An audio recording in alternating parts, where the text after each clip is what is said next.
Não.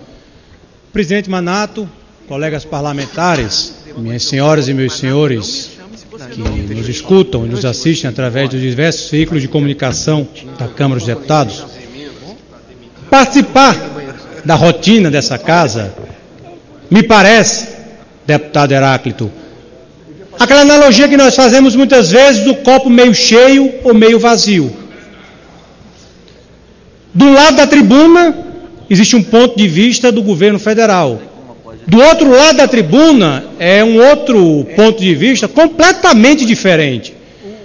Parece que nós vivemos no melhor país do mundo e que o Brasil é próspero e que a geração de emprego é uma realidade no Brasil, como se nós não tivéssemos nos últimos 12 meses quase 2 milhões de pessoas desempregadas e mais de 1.200.000 pessoas com a sua carteira de trabalho baixada. Mas o importante é que nós temos o voto de Minerva. Entre a oposição e o governo, para entender quem tem razão, nós recorremos ao povo. Justamente aquele que o governo diz que foram os responsáveis por conduzir a presidente Dilma ao Palácio do Planalto. E é justamente esse voto de Minerva, e é justamente o povo brasileiro, que diz que apenas 8% da população aprova este governo. Apenas 8%. Não chega a 2 dígitos, deputado Heráclito. A cada 10, 0,8 aprova este governo. Não consegue ter um brasileiro entre 10 que aprova este governo. Mas por que seria isto? Ontem eu trouxe, por exemplo, dados sobre os investimentos que são feitos no Brasil. Não quero repetir o meu discurso, mas, por exemplo, em energia, conforme dados da Eletrobras, o governo do PT, neste ano de 2015, investiu apenas 26,2% de tudo que estava previsto. A previsão era de 2,9 bilhões de reais. Apenas 26% deste valor foram investidos na área de energia. Quem sabe para reduzir a conta de luz do trabalhador brasileiro. E na estrada, para ilustrar aqui o meu discurso de ontem, que são os investimentos que o governo federal faz no Brasil, dos 60, aliás, de todo o valor que estava previsto para gastar, para ser gasto, ou seja, dos 11 bilhões de reais previstos para serem gastos na área de estradas, apenas 46,5% foram gastos, ou seja, 5,2 bilhões. E, deputado Mandetta, toda a produção do Brasil, ou 61% de tudo que é transportado no Brasil é através das rodovias do nosso país. Tudo. Dos medicamentos aos produtos, aos bens da agropecuária, 61% de tudo que é transportado é pela via rodoviária. E dos 11 bilhões de reais, apenas 5,2 foram gastos por esse governo. Ou seja, o governo errou no seu modelo econômico quando apostou na transferência de renda e continua errando quando não investe na infraestrutura do Brasil. Seja pelos portos, aeroportos, estradas, energia, o governo do Brasil sabe investir. Em outros países, é em Cuba, através do Porto de Mariel, é na Venezuela, é na Colômbia, agora investe com dinheiro brasileiro e com juros subsidiados pagos pelo trabalhador brasileiro. Mas o motivo que me traz à tribuna nesta manhã, tarde de hoje, é a competitividade do Brasil. O ambiente para fazer negócio no Brasil é um dos mais desfavoráveis do mundo. O Banco Mundial fez um levantamento sobre os obstáculos à atuação dos empreendedores em 189 países.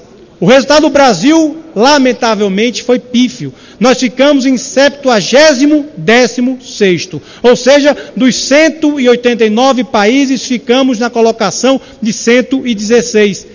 Esse ano o Brasil caiu mais 5 posições em relação a 2014. Vários fatores foram considerados pela pesquisa, tais como o tempo para abrir uma empresa, o número de procedimentos necessários, o número de horas por ano para cumprir com as obrigações, entre tantas outras dificuldades que o brasileiro encontra. O empresário brasileiro leva 83 dias para abrir um negócio. Neste quesito, o país figura na lamentável posição de 174 entre 189 países. O Brasil ficou O Brasil, o país que obteve o primeiro lugar neste quesito, abrir uma empresa, foi Singapura. Lá, o número de dias necessários para se abrir uma empresa são 3 dias. E lá se precisa de apenas 3 procedimentos. Ou seja, Singapura precisa-se 3 dias para abrir uma empresa, o Brasil 83 dias. Para construir suas instalações, o empresário brasileiro leva 1 ano e 2 meses para conseguir os alvarás de construção. Dessa forma, o Brasil novamente amarga uma lamentável posição lá na rabeira dos 189 países do mundo. Ele fica em 79º, ou seja, dos 189 países, 169 é a posição do Brasil. E o sistema tributário do nosso país, que é um dos principais gargalos que o brasileiro enfrenta. No Brasil, cada empresa precisa despender 108 dias por ano para processar, declarar e recolher dezenas de impostos, taxas e contribuições. Nesse quesito, o Brasil ficou em 178 entre 189 países na classificação feita pelo Banco Mundial. Apenas 11 países são piores do que o Brasil neste aspecto. Por aqui, pede-se algo em torno de, ou não menos de 21 vezes mais horas para cumprir as obrigações com o fisco do que países como a Espanha, a Inglaterra, os Estados Unidos e o Chile. Mesmo na América Latina, a média é muito inferior, sendo lá 361 horas, ou seja, 15 dias para se resolver o sistema tributário das empresas. São 108 dias no Brasil contra 15 dias na média dos países da América Latina. Para piorar, no intuito de arrecadar mais, o governo federal pensa em adotar uma série de medidas que afugentam ainda mais o investimento nacional e estrangeiro.